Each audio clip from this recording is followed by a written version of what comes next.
Hello guys, इस lecture से मैं आपका स्टैक डेटा स्ट्रक्चर स्टार्ट करने जा रहा हूँ। तो सबसे पहले तो जब स्टैक स्टार्ट कर रहे हैं तो हमको ये समझना होगा, हमने अब तक एरे पढ़ लिया, लिंक लिस्ट पढ़ लिया, दोनों डेटा स्ट्रक्चर थे। सेम स्टैक भी ऐसा ही डेटा स्ट्रक्चर है। तो जब हमने एरे पढ़ा, लिंक लिस्ट पढ़ा, तो स्टैक की जरूरत क्यों पड़ी? गाइस, अगर स्टैक की बात करें तो स्टैक एक थोड़ा स्पेशल टाइप का डेटा स्ट्रक्चर है जिसमें डेटा अराइवल का जो ऑर्डर होता है, मतलब order of data arrival plays a major role.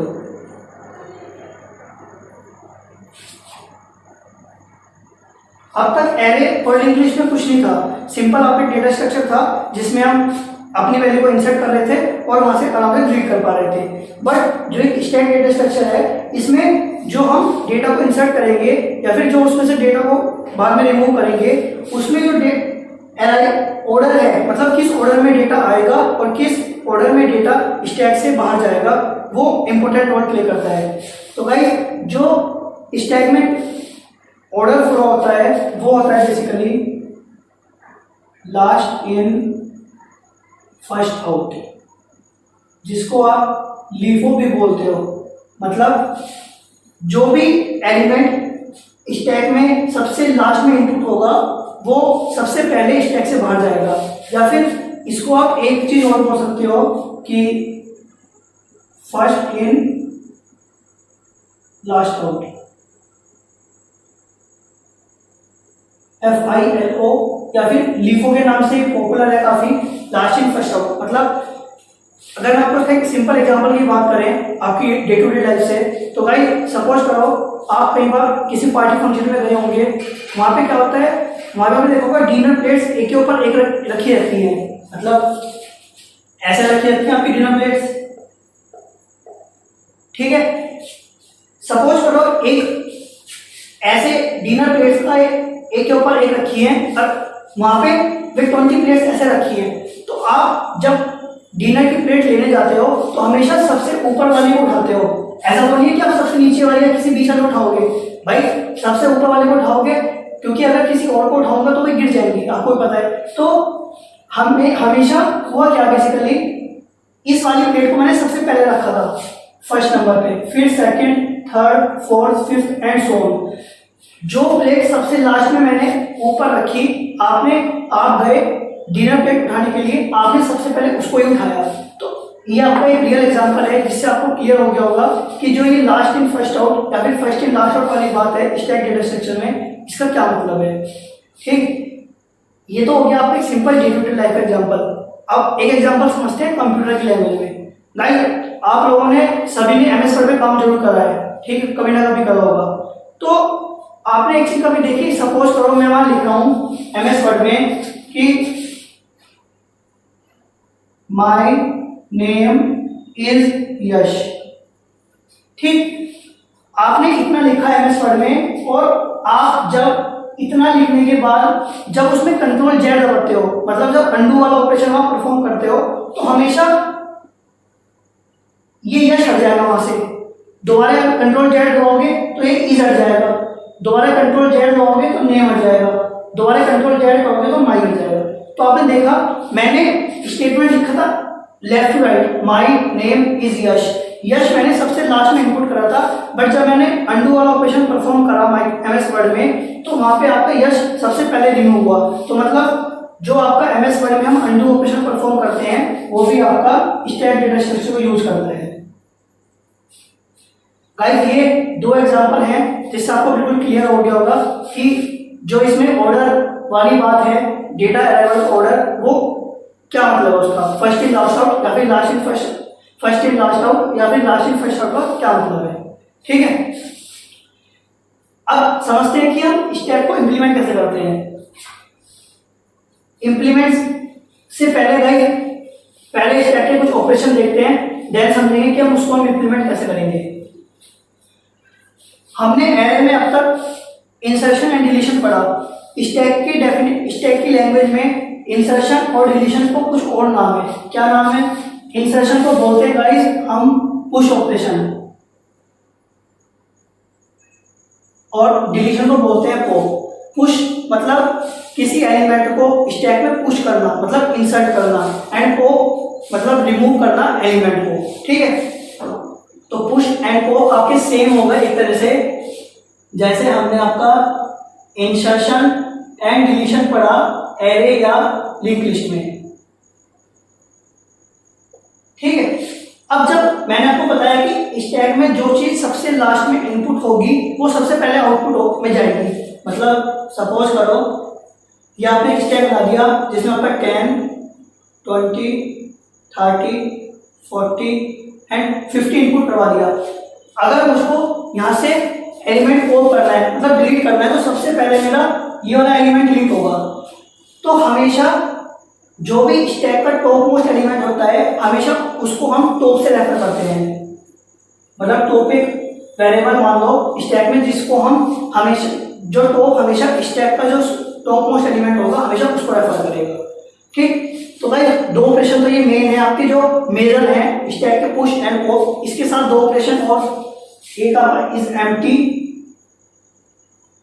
जो आपका सिंपल ट्रू या फॉल्स रिटर्न करेगा कि आपका स्टैक एम्प्टी है या फिर नहीं है, और एक सिंपल एक साइज फंक्शन जो रिटर्न करता है कि आपके स्टैक में कितने मेंबर हैं। गाइस C++ की बात करें, जावा की बात करें, पाइथन की बात करें, सब में स्टैक आपका इनबिल्ट है। जावा में करेक्शन में आपको स्टैक आराम से मिल जाएगा, सीधा डायरेक्ट आप उसको यूज कर सकते हो। C++ में HTML में मिल जाएगा, सब में मिल जाएगा, बट वहां तो आप आसानी से परफॉर्म कर ही सकते हैं कोई भी ऑपरेशन।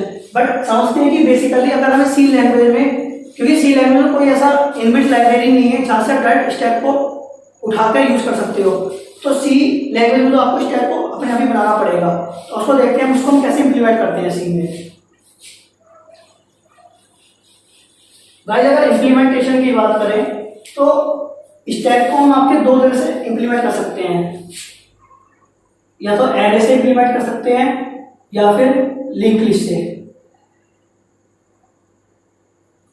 अंतर वही है, मैंने आपको जब लिंक लिस्ट स्टार्ट कर दी जब भी यही बात बताई थी कि लिंक लिस्ट इसलिए आया था क्योंकि एरे में हमेशा आपको स्टैटिक मेमोरी एलोकेशन, मतलब आपको पहले ही डिफाइन करना पड़ रहा था कि आपका एरे का साइज क्या है। बट क्योंकि कई बार ऐसा हो सकता है कि आपको रन टाइम पे पता लगे कि जो मैंने ऊपर मेमोरी डिक्लेयर करी है वो तो मेरी कम थी या फिर ज़्यादा थी, तो उसके और उस लिमिटेशन को ओवरकम करने के लिए आपका लिंक लिस्ट आया था। सेम स्टैक को जब हम एरे से इंप्लीमेंट करेंगे यहाँ पे भी सेम वही प्रॉब्लम आएगी साइज वाली, और जब लिंक लिस्ट से करेंगे तो आपकी वही वाली प्रॉब्लम इससे रिमूव हो जाएगी। तो पहले बात करते हैं कि हम एरे से इंप्लीमेंट कैसे करते हैं।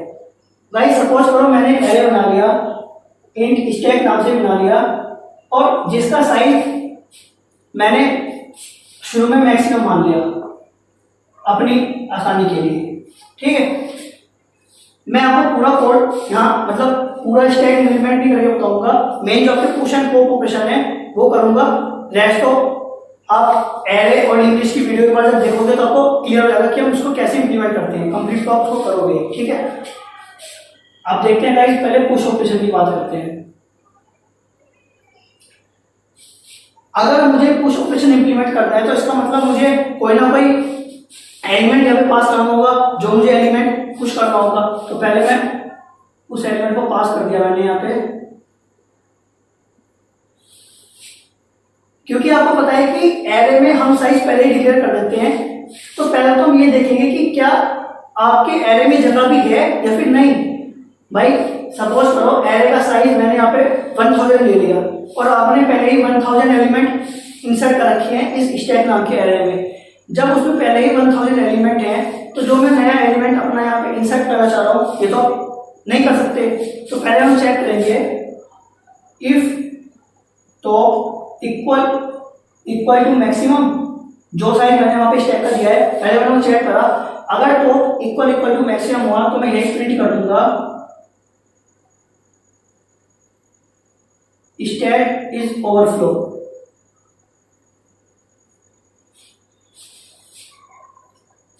अगर मतलब आपका स्टैक पूरा भरा हुआ है, अगर मैं कुछ और उसमें डालूंगा तो वो आपको ओवरफ्लो हो जाएगा, मतलब उससे बाहर निकल जाएगा, ठीक है। और अगर ऐसा नहीं है तो देन सिंपल हम अपनी वैल्यू,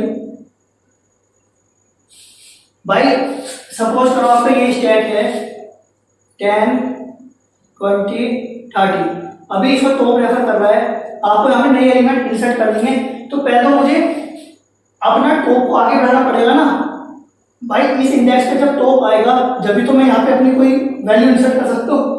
तो जब मैं इंसर्ट करूँगा स्टैक, पहले मैं प्री इंक्रीमेंट करूँगा टॉप का, plus plus top equal to element. ये आपका सिंपल, हमने देखा कि जब हम उसको एरे से इंप्लीमेंट करेंगे तो पुश ऑपरेशन कैसे काम कर रहा है। सिंपल मैंने पहले चेक करा कि आपका टॉप स्टैक का जो हमने एरे से इंप्लीमेंट करा उसका जो मैक्सिमम साइज है क्या वो अगर उसके इक्वल है तो हम प्रिंट कर देंगे स्टैक ओवरफ्लो। अगर ऐसा नहीं है तो मैं टॉप को प्री इंक्रीमेंट करके उस पोजीशन पर जाके उसको नई वैल्यू इंसर्ट कर सकता हूँ। अब बात आती है पॉप की।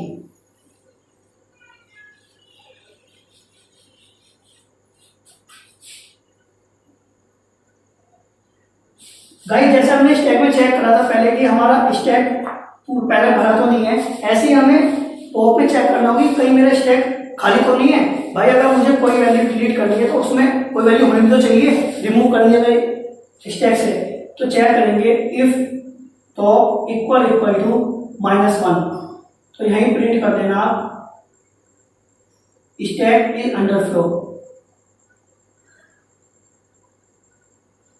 ठीक, अगर ऐसा नहीं है तो आप सिंपल अपना टॉप को डिक्रीज कर सकते हैं एंड मतलब पहले आप एक कोई वेरिएबल लेना टेम्प, जिससे आप टेम्प को बाद में डिलीट कर पाओ।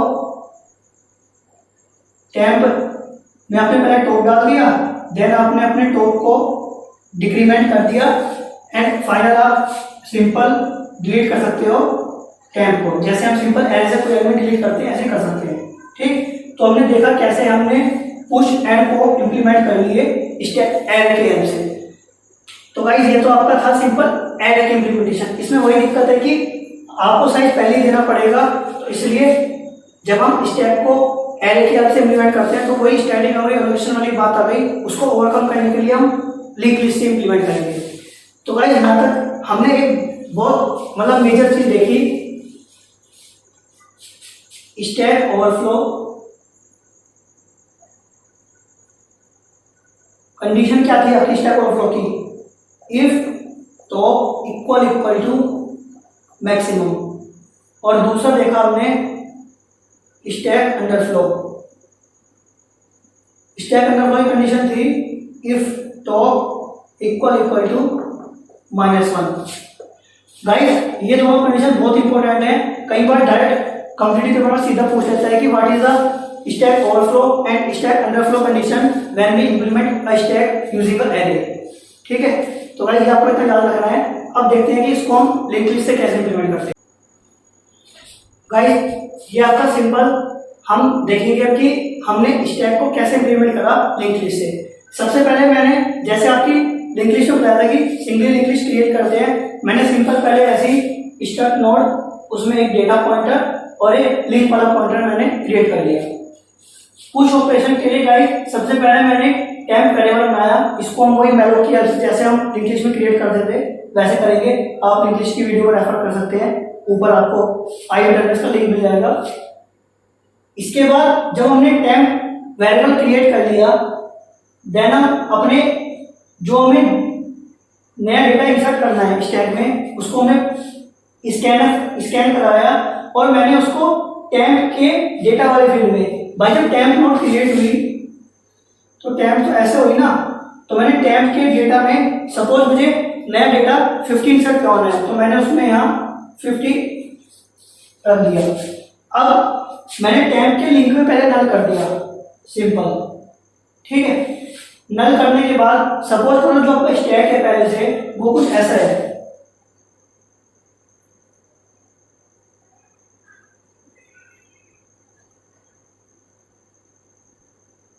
और इसको आप टॉप मानोगे। ठीक है, ये आपका पहले से ही सपोज करो एक स्टैक बना हुआ है, मैंने चेक करा अगर आपका टॉप है, मतलब अगर पहले से स्टैक में कोई एलिमेंट नहीं है तो मैं सिंपल जो मैंने नया टेम्प बनाया मैं उसी को टॉप में डाल देंगे हम टेम्प सिंपल, ठीक है।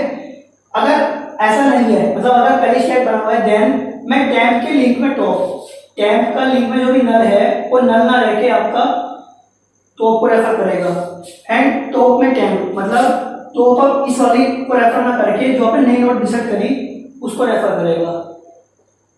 आपने देखा मैंने सबसे लास्ट में इसको इंसर्ट करा भी, और तो हमेशा जो सबसे टॉप मोस्ट नोड होगी आपकी स्टैक की हमेशा उसको ही रेफर कर रहा है। तो मैंने देखा जिसको हमने सबसे लास्ट में इंसर्ट करा उसको आपको इस समय टॉप रेफर कर रहा है। जब मैं इसको पॉप करूंगा तो सबसे पहले ये वाली नोड आपकी नजर रिमूव होगी, ठीक है। तो ये आपका सिंपल था push operation using the link list, ठीक। अब देखते हैं पॉप ऑपरेशन। पॉप में सिंपल मैंने क्या करा, टेम्प में पॉप डाला, मतलब सपोज ये लिंक लिस्ट है 50 और यहाँ पे मान लिया 10, यहाँ पे 20, ये यहाँ पे स्टैक बना हुआ है। जब मुझे पॉप करना है इसका मतलब मेरी 50 का नोट डिलीट होगी, तो मैंने टेम्प बनाया, इसको रिमूव कर देता हूँ लिंक लिस्ट को, और सपोज मैंने यहाँ पे टेम्प बनाया जिसमें आपका टॉप है, मतलब जो टेम्प एड्रेस होल्ड करेगा वो टॉप का करेगा, ठीक है। अब टॉप में डाला टॉप का लिंक, टॉप का लिंक क्या हो गया ये, मतलब टॉप इसको रेफर ना करके आपका इस वाइनर को रेफर कर रहा है। इसके बाद टेम्प के लिंक में डाला नल, टेम्प के लिंक में नल मतलब टेम्प का लिंक, टेम्प कोई नोड नहीं बनी, टेम्प सिंपल एक वेरिएबल था, यहाँ पे मैंने नोड गलत बनाई थी सॉरी, टेम्प सिंपल एक वेरिएबल था जो आपका टॉप वाली नोड को रेफर कर रहा था इस वाली को। अब टेम्प के लिंक में नल मतलब जो लिंक इसको रेफर कर रहा था अब इसको ना करके नल करेगा, एंड देन मैंने बाद में सिंपल फ्री कर दिया टेम्प को, मतलब आपकी वाली नोड डिलीट हो गई।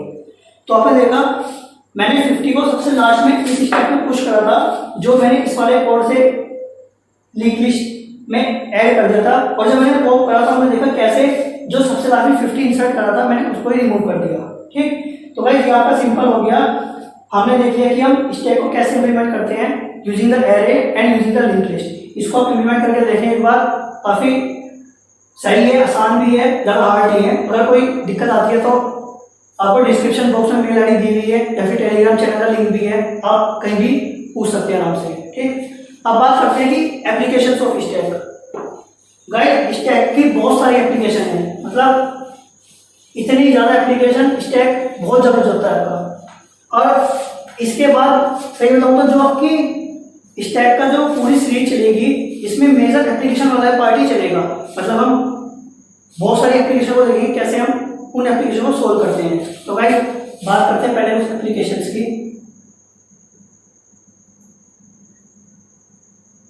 Applications of stack guys first है टावर ऑफ हेनरी, बहुत इंपॉर्टेंट क्वेश्चन भी है और बहुत बढ़िया एप्लीकेशन है एक स्टैक की है। अभी समझेंगे टावर ऑफ हेनरी, आगे वीडियो में बताऊंगा क्या होता है। देन है आपका आपके इनफिक्स टू पोस्टफिक्स, थर्ड है evaluation of postfix expression,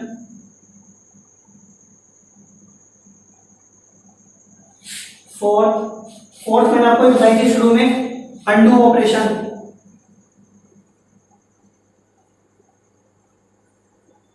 undo operation in MS word. Next guys compiler design में जब हमने पार्सर पढ़े थे सारे पार्सर में आपका स्टैक जो होता है तो वहां पे बहुत इंपोर्टेंट रोल है स्टैक का, parsing of grammar. 6 back tracking. Guys जब मैंने आपको रिकर्शन बताया था तो उसमें कुछ चीज बताई थी कि रिकर्शन का प्रोग्राम हमेशा स्टैक यूज करता है। तो होता क्या है आपने देखा, सपोज एक फंक्शन है कोई फैक्ट नाम से, इसने फैक्ट 5 फैक्ट 4 को कॉल करेगा, तो जब फैक्ट 4 को कॉल करेगा तो वो स्टैक में इसके ऊपर आ जाएगा। जब ये 3 को कॉल करेगा तो देन इसके ऊपर, जब ये 2 को कॉल करेगा फैक्ट ऑफ 2 फैक्ट ऑफ 3 के ऊपर आएगा और 1 वाला इसके ऊपर। इसकी कंप्लीट फंक्शनिंग अभी आगे देखेंगे, लेकिन इस तरह आपका कोई भी रिकर्सन का प्रोग्राम या फिर बैक ट्रैकिंग वाला प्रोग्राम आपका इस तरह स्टैक का यूज करता है, ठीक। और गाइस एक एप्लीकेशन है आपकी इसमें ग्राफ ट्रैवर्सल। अभी हम ग्राफ की ट्रैवर्सल पढ़ेंगे आगे। DFS डेप्थ फर्स्ट सर्च आपका स्टैक यूज करता है, ठीक। तो गाइस ये आपकी कुछ एप्लीकेशन से स्टैक की। अभी नेक्स्ट लेक्चर से स्टार्ट करेंगे 1 बाय 1, देन आप समझेंगे कि कैसे ये एप्लीकेशन काम करती है। तो गाइस इतने आप स्टैक को इंप्लीमेंट करके देखें एरे और लिंक्ड लिस्ट दोनों से, और इसको समझें बेसिक की स्टैक की फंक्शनिंग और जो ऑर्डर का अराइवल है वो कैसे काम करता है। नेक्स्ट लेक्चर में मिलते हैं स्टैक की एप्लीकेशन के साथ। Thank you guys.